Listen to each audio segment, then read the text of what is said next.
वैसे तो इस चैनल पर आपको छोटे छोटे यूजफुल टिप्स एंड ट्रिक्स के वीडियोस तो हमेशा से मिल रहे हैं और आप उसे काफ़ी ज़्यादा पसंद भी करते हैं। तो आज का वीडियो भी पूरा जरूर देखिएगा, इससे आपका समय और पैसा तो बचेगा ही, आपके घर में जो वेस्ट सामान है उसका भी बहुत अच्छे से यूज़ कर पाएंगे। आपको पसंद आए तो लाइक और शेयर कीजिएगा। चैनल पर पहली बार आए हैं और हमारी यूट्यूब फैमिली के साथ जुड़ना चाहते हैं तो सब्सक्राइब भी कर लीजिएगा। साथ ही साथ कमेंट बॉक्स में लिखकर ये बताना बिल्कुल ना भूलिएगा कि इस चैनल की वीडियोस आप किस शहर या फिर किस गांव से देख रहे हैं, जिससे मैं लिखकर आपको थैंक्स बोल सकूं। तो चलिए देख लेते हैं आज की सबसे पहली टिप। जैसे कि अभी गर्मी का मौसम शुरू हो चुका है तो हमारी सबसे पहली टिप है गर्मी को लेकर। गर्मी में हम थोड़ी देर के लिए भी अगर घर से बाहर निकलते हैं तो पानी का बोतल लेकर जरूर जाते हैं।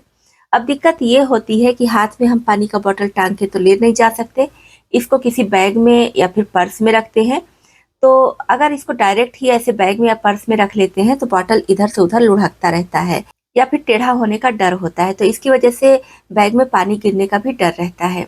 तो बस इसके लिए छोटी सी टिप अपनाइए। तो आप जिस बैग में पानी लेकर बाहर जाने वाले हैं तो वो बैग लीजिए और साथ ही साथ हमें चाहिए एक रबर बैंड, मोटा वाला रबर बैंड लीजिएगा और सेफ्टी पिन। तो रबर बैंड को बैग में इस तरह से लगा दीजिए सेफ्टी पिन की मदद से, जैसे मैं लगा रही हूँ। और रबर बैंड में आप बॉटल को इस तरह से फंसा कर रखिए। आपको जब ज़रूरत हो पानी पी लीजिए और फिर से इसी तरह से फंसा दीजिए। तो बहुत ही बढ़िया टिप है हर किसी के लिए। आप चाहे तो अपने पर्स में भी इस तरह से बॉटल को रख सकती हैं या तो फिर बैग में भी। बॉटल इधर से उधर बिल्कुल भी नहीं लुढ़केगा और ना ही इसमें से पानी गिरेगा। तो अब की बार गर्मी के सीजन में इस वाली टिप को आप भी ज़रूर अपना कर देखिए। चलिए बढ़ते हैं नेक्स्ट टिप की तरफ। अगर घर में छोटे बच्चे होते हैं तो उन्हें अक्सर इस तरह के ड्रॉपर से ही दवाइयाँ पिलाई जाती हैं। तो अगर आपके पास भी इस तरह का ड्रॉपर है, एक्स्ट्रा है, या फिर बच्चे ठीक हो चुके हैं, दवाई की ज़रूरत नहीं है, इसे फेंकना है, तो फेंकिए नहीं, इसका यूज़ आप अपने किचन में कर सकती हैं। पहले तो इसको खूब अच्छी तरह से धुल लीजिए।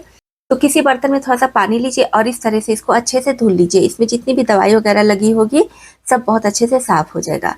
तो इसको आप रख लीजिए अपने किचन में। जैसे कि हम केक बनाते हैं या फिर बहुत सारी किचन में ऐसी रेसिपीज होती हैं जिसमें वनीला एसेंस या फिर कई तरह के एसेंस डालने होते हैं। तो अगर हम इसको डायरेक्ट शीशी से या फिर ढक्कन से डालते हैं या फिर चम्मच से डालते हैं तो कभी कभी ज़्यादा गिर जाता है। तो इस ड्रॉपर का यूज़ आप कर सकते हैं इन चीज़ों को डालने के लिए। या फिर किसी भी तरह का फूड कलर है उसको किसी रेसिपी में डालनी है तो भी कभी कभी ज़्यादा गिर जाता है। तो इस तरह की शीशी में अगर आप फूड कलर ले रहे हैं तो इसके लिए भी ये ड्रॉपर बहुत काम का है। आप अपने हिसाब से फूड कलर इससे डाल सकते हैं। एक्स्ट्रा ये चीज़ें नहीं गिरेंगी, जितनी आपको ज़रूरत होगी उतनी ही गिरेगी। तो इस तरह का ड्रॉपर आपके पास है तो बिल्कुल ना फेंकिए, संभाल कर रख लीजिए, आपके बहुत काम आएगा। चलिए बढ़ते हैं नेक्स्ट टिप की तरफ। हम सभी लेडीज गोल्ड एंड सिल्वर की ज्वेलरी तो पहनते ही हैं, साथ ही साथ आर्टिफिशियल ज्वेलरी पहनना भी बहुत पसंद करते हैं।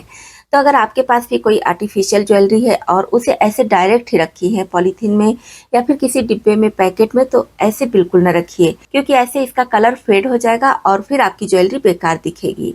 इसके लिए आप कॉटन इस तरह से फैला लीजिए और इसके ऊपर अपनी आर्टिफिशियल ज्वेलरी रखिए। अच्छे से लपेट दीजिए, फिर आप किसी डिब्बे में, पाउच में, जैसे भी रखना पसंद करते हैं रखिए। इससे आपकी आर्टिफिशियल ज्वेलरी लंबे समय तक चलेगी, इसका कलर बिल्कुल भी फेड नहीं होगा, काफ़ी सालों तक आप इसका यूज़ कर पाएंगे। छोटी सी टिप है लेकिन हर लेडीज़ के लिए बहुत ज़्यादा काम की है, इसको आप भी अपनाकर जरूर देखें। नेक्स्ट टिप हमारी बहुत ज़्यादा काम की है, इससे आपके बचेंगे ढेर सारे पैसे। तो इसके लिए सबसे पहले आप थोड़ा सा एल्युमिनियम फॉइल इस तरह से बिछा दीजिए और इसके ऊपर रख दीजिए कोल्ड ड्रिंक्स या फिर पानी के बोतल का ढक्कन। तो यहाँ पर जो ढक्कन मैं ली हूँ आप देख पा रहे होंगे इसमें छेद है। तो आपके साथ कई सारे टिप्स शेयर की थी तो वही सारे ढक्कन मैं इसमें यूज़ कर रही हूँ। लेकिन जब आप इसको बनाइएगा तो आप बिल्कुल फ्रेश ढक्कन लीजिएगा, मतलब कि उसमें छेद वगैरह ना हो। मैं सिर्फ आपके साथ आइडिया शेयर कर रही हूँ, इसलिए ऐसा ढक्कन भी ले ली हूँ। पूरे ढक्कन के 6 पीस हमें चाहिए और जैसा आप वीडियो में देख पा रहे होंगे इस तरह से लगाएंगे। ऊपर से फिर से सिल्वर फॉइल लगा देंगे और प्रेस को गरम करके इसके ऊपर रखेंगे। प्रेस बढ़िया से गरम होना चाहिए। बस कुछ सेकंड हम इसके ऊपर रखेंगे और ये ढक्कन आपस में चिपक जाएंगे। ध्यान रखिए कि बहुत ज़्यादा देर प्रेस नहीं रखना है, क्योंकि ढक्कन प्लास्टिक का है और ये वाला प्लास्टिक काफ़ी ज़्यादा सॉफ्ट होता है, तो बहुत जल्दी से मेल्ट होके आपस में चिपक जाता है। और इसको चिपकाने के लिए सिल्वर फॉइल जरूर लगाइएगा। सिल्वर फॉइल में ये चिपकेगा नहीं, जब हम निकालेंगे बहुत आसानी से ये निकल जाएगा। इसके बजाय अगर आप न्यूज़पेपर वगैरह लेंगे तो ढक्कन मेल्ट होकर उस पर चिपक जाएगा। और लास्ट में प्रेस से इस तरह से पूरे ढक्कन पर चला दीजिएगा, जिससे कि इसका जो शेप है एक बराबर आए। अभी ये काफ़ी गर्म है, तो कुछ सेकंड के लिए ऐसे ही रहने देंगे। उसके बाद एल्युमिनियम फॉयल को हटाएंगे तो देखेंगे सारा ढक्कन बहुत अच्छे से चिपक गया है और ये देखने में बहुत ज़्यादा खूबसूरत लग रहा है। आप जैसा इसको बनाना चाहें वैसा बना सकते हैं। सेम ढक्कन लीजिए या फिर अलग अलग लीजिए, जैसा आपको पसंद हो उस तरह से ढक्कन ले सकते हैं। और आप चाहे तो इसको पेंट वगैरह भी कर सकते हैं। बच्चों के स्कूल में भी बहुत सारी एक्टिविटी होती रहती है, जिसमें वेस्ट चीज़ों से वेस्ट बनाना होता है, तो आप बच्चों के साथ भी मिलकर इसको बना सकते हैं। तो ये हमारा बनकर तैयार हो गया है टी कोस्टर। देखने में बहुत ज़्यादा बढ़िया लग रहा है, जैसा कि आप देख पा रहे होंगे। इसमें हमारा एक भी रुपया नहीं लगा है, बस थोड़ी सी मेहनत से फ्री में बनाकर तैयार कर लिए हैं। तो अगर आपके घर में भी पानी या कोल्ड ड्रिंक्स की बॉटल आते हैं तो उसके ढक्कन को निकाल कर रख लीजिए और इस तरह से टी कोस्टर बनाकर तैयार कर सकते हैं। नेक्स्ट टिप भी हमारी बहुत ज़्यादा काम की है। जैसे कि ये प्लास्टिक का डिब्बा है, इसे कट करना है। तो अगर डायरेक्ट इसको कट करेंगे तो लाइनिंग इधर उधर हो जाएगी, बढ़िया से कट नहीं होगा। इसमें हम स्केच पेन से पहले निशान लगाएंगे। तो जितनी दूरी पर आपको निशान लगाना है उतना बड़ा कोई डिब्बा ले लीजिए। जैसे कि मैं यहाँ पर शहद का डिब्बा रखी हूँ, आप किसी भी तरह का डिब्बा ले लीजिए, गिलास ले लीजिए, मतलब ऐसी चीज़ लीजिए जितने हाइट से आपको कट करनी है उसके बराबर रहे। और उसके बाद जैसा आप वीडियो में देख पा रहे होंगे, पेन को इस डिब्बे के ऊपर रखेंगे और जो डिब्बा कट करना है उसको इस पर टच करके एक हाथ से घुमाते रहेंगे। तो बहुत अच्छे से इसमें लाइनिंग बन जाएगी। जैसा कि आप देख पा रहे होंगे कितने अच्छे से ये ड्रॉ हो गया है। तो बस यहाँ से हम आप डिब्बे को आसानी से कट कर सकते हैं, चाहे तो चाकू कैंची से या फिर इस तरह से सोल्डरिंग आयरन गर्म करके आप कट कर लीजिए। तो किसी भी डिब्बे को अगर आप कट करना चाहते हैं या फिर पेंट वगैरह करने के लिए लाइनिंग आपको बनानी है, तो ये वाली टिप बहुत ज़्यादा काम की है। इस तरह से एकदम बराबर बनेगी और आपका काम बहुत ज़्यादा आसान हो जाएगा। नेक्स्ट टिप भी हमारी बहुत ज़्यादा काम की है। जैसे कि ये अचार है, हमें कभी-कभी अचार इधर-उधर लाना ले जाना पड़ता है या किसी को देना होता है। तो अगर प्लास्टिक का डिब्बा है तब तो ज़्यादा दिक्कत नहीं होती है, लेकिन काँच का जार है तो ज़्यादा प्रॉब्लम होती है। और सिर्फ अचार ही नहीं, किसी भी चीज़ पर आप इस टिप को अपना सकती हैं। जैसे कि अगर सिंगल ले जाना है तब तो दिक्कत नहीं होती है। एक साथ में अगर हम 2 काँच का जार रखेंगे तो आपस में टकरा कर ये टूट जाएँगे। ऐसी प्रॉब्लम आपके साथ भी आती है तो ये बहुत काम की टिप आपके साथ शेयर कर रही हूँ। बड़ी सी पॉलीथीन लीजिए, मतलब कि जिस साइज़ का आपका जार है उसके हिसाब से पॉलीथीन लीजिए और पॉलीथीन के एक साइड में इस तरह से एक जार रख दीजिए और उसके बाद पॉलीथीन को इस तरह से घुमा दीजिए जैसा आप वीडियो में देख पा रहे होंगे। नीचे से पकड़िए, इस तरह से ट्विस्ट कीजिए और फिर इसको इधर से खोल लीजिए और जो दूसरा जार है उसको इधर से रख दीजिए। दोनों जार एक बराबर लेंगे तो बहुत बढ़िया बैलेंस बनेगा। अब दोनों तरफ के टंगन को आप पकड़ लीजिए और जहाँ भी जैसे भी ले जाना हो जार को आप ले जाइए। जार जरा सा भी आपस में नहीं टकराएंगे, ना ही टूटेंगे और ना ही चिटकेंगे और ना ही आपका सामान खराब होगा। चलिए बढ़ते हैं नेक्स्ट टिप की तरफ। ब्रेड का यूज़ हम सभी के घर में होता है, चाहे तो ब्राउन ब्रेड हो या फिर व्हाइट ब्रेड। ब्रेड तो ख़त्म हो जाता है कई सारी रेसिपीज़ में बनाकर या ऐसे ही खाकर, लेकिन ये जो किनारी वाला ब्रेड होता है वो थोड़ा ड्राई भी होता है और काफ़ी हार्ड भी होता है, तो उसको कोई खाना पसंद नहीं करता है। तो मेरे घर में भी ये वाला ब्रेड अक्सर बचा ही रह जाता है। तो अगर आपके घर में भी इस तरह का ब्रेड है या फिर टूटा-फूटा ब्रेड है या फिर ब्रेड के साइड्स हैं, जैसे कि बहुत सारी रेसिपीज़ बनाते हैं, बीच वाले ब्रेड का यूज़ कर लेते हैं, साइड्स बचे रह जाते हैं, तो उसको भी आप ले सकते हैं। इस तरह से छोटे-छोटे टुकड़ों में तोड़कर मिक्सी जार में डाल दीजिए और फिर रुक-रुक कर मिक्सी चला दीजिए, चाहे तो पल्स के मोड पर भी चला सकते हैं।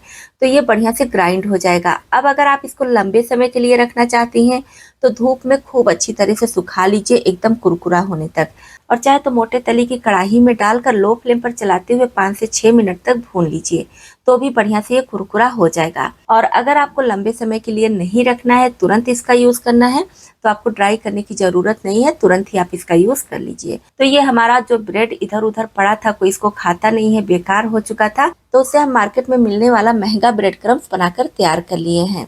उम्मीद करती हूँ टिप छोटी सी है लेकिन आपको पसंद आई होगी। चलिए बढ़ते हैं नेक्स्ट टिप की तरफ। किसी भी तरह का पार्टी फंक्शन होता है तो उसमें बलून जरूर लगाते हैं। और अगर आपके घर में छोटे बच्चे हैं तो बलून तो हर समय रखना ही पड़ता है, क्योंकि बच्चे कब बलून मांग ले कुछ पता नहीं होता है। जैसे कि हम लोग हैं, बच्चे तो छोटे नहीं हैं, लेकिन टिप्स वगैरह दिखाने के लिए बलून रखना पड़ता है। तो अगर आप भी अपने घर में बलून रखती हैं और सोचती हैं कि ये जल्दी खराब ना हो, या फिर कभी कभी ज़्यादा बलून आ जाता है तो उसे भी संभाल कर रखना पड़ता है नेक्स्ट टाइम के यूज़ के लिए, तो ये छोटी सी टिप जरूर अपनाइए। क्या होता है, अगर हम बलून को ऐसे ही रख देंगे तो आपस में चिपक जाते हैं और कहीं कहीं से कट पीट भी जाते हैं। तो जब हम इनको फुलाते हैं तो ये फूलते नहीं हैं। तो जब भी आपको बलून रखना हो तो इस तरह का कांच का जार लीजिए या कोई भी जार लीजिए, उसमें डाल दीजिए, थोड़ा सा टेल्कम पाउडर डाल दीजिए, कोई भी टेल्कम पाउडर डालकर अच्छे से मिला दीजिए। चाहे तो बलून में पहले पाउडर लगाकर फिर इसको जार में भरिए। और इस तरह से जब आप पाउडर लगाकर बलून को रखेंगे तो ये बलून ना तो चिपकेंगे और ना ही फटेंगे कटेंगे। काफ़ी लंबे समय तक ये इसी तरह से रहेंगे।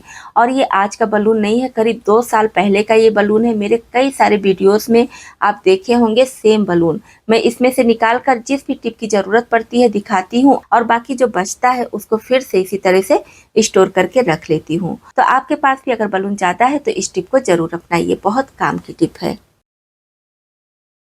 घर में कभी कभी ऐसी नमकीन आ जाती है जिसको कोई खाना पसंद नहीं करता है। जैसे कि ये वाली नमकीन है, तो ये खाने में तो बहुत ज़्यादा टेस्टी है, लेकिन बहुत ज़्यादा तीखी और बहुत ज़्यादा चटपटी है। अब हर कोई इतना ज़्यादा तीखा चटपटा खाना पसंद नहीं करता है, तो जब भी इस नमकीन को मैं निकाल कर किसी को देती हूँ तो सब लोग मना कर देते हैं कि बहुत तीखा है या बहुत चटपटा है, नहीं खाना है। तो इसमें मैं बस छोटा सा जुगाड़ लगाऊंगी जिससे ये नमकीन फटाफट ख़त्म हो जाएगी। तो इसके लिए गैस पर चढ़ा देंगे कढ़ाई और इसमें डालेंगे थोड़ा सा देसी घी और थोड़ा सा हल्दी पाउडर। हल्दी पाउडर घी में ही डालिएगा, ऊपर से नहीं डालिएगा, नहीं तो कच्चा स्वाद आएगा। और हल्का सा इसे घी में मिक्स करेंगे। उसके बाद ये लाई डाल देंगे और इसको मूरी भी बोलते हैं। लो फ्लेम पर चलाते हुए बढ़िया से क्रिस्प होने तक इसको फ्राई कर लेंगे। आप चाहे तो इसमें नमक डाल सकते हैं, लाल मिर्च पाउडर, चाट मसाला, मतलब जैसा आपको चटपटा रखना हो उसके हिसाब से डाल दीजिए। लेकिन मैं इसमें जो नमकीन मिक्स करने वाली हूँ वो ऑलरेडी काफ़ी ज़्यादा तीखा चटपटा है, तो इसकी वजह से मैं इसमें कुछ नहीं डाल रही हूँ। तो बस नमकीन इसमें मिला लेंगे और अपने हिसाब से आप लाई की मात्रा कम ज़्यादा कर लीजिएगा। तो ये हमारा जो नमकीन तीखा था, चटपटा था, जिसको कोई खाना पसंद नहीं करता था, तो अब ये एकदम परफेक्ट हो गया है। तो अब इसको सब लोग मांग मांग कर खाएंगे। तो इस तरह से आपके घर में भी अगर कोई नमकीन है जिसको लोग नहीं खा रहे हैं क्योंकि काफ़ी तीखा है, उसमें मसाले बहुत ज़्यादा है, काफ़ी चटपटा है, तो आप मूरी यानी कि लाई को भून कर डाल दीजिए या फिर चूड़े को भूनकर या फ्राई करके मिला लीजिए, तो बैलेंस एकदम बराबर हो जाएगा। उम्मीद करती हूँ ये वाली टिप हर किचन के लिए बहुत ज़्यादा काम की होगी। आप भी अपना कर जरूर देखें।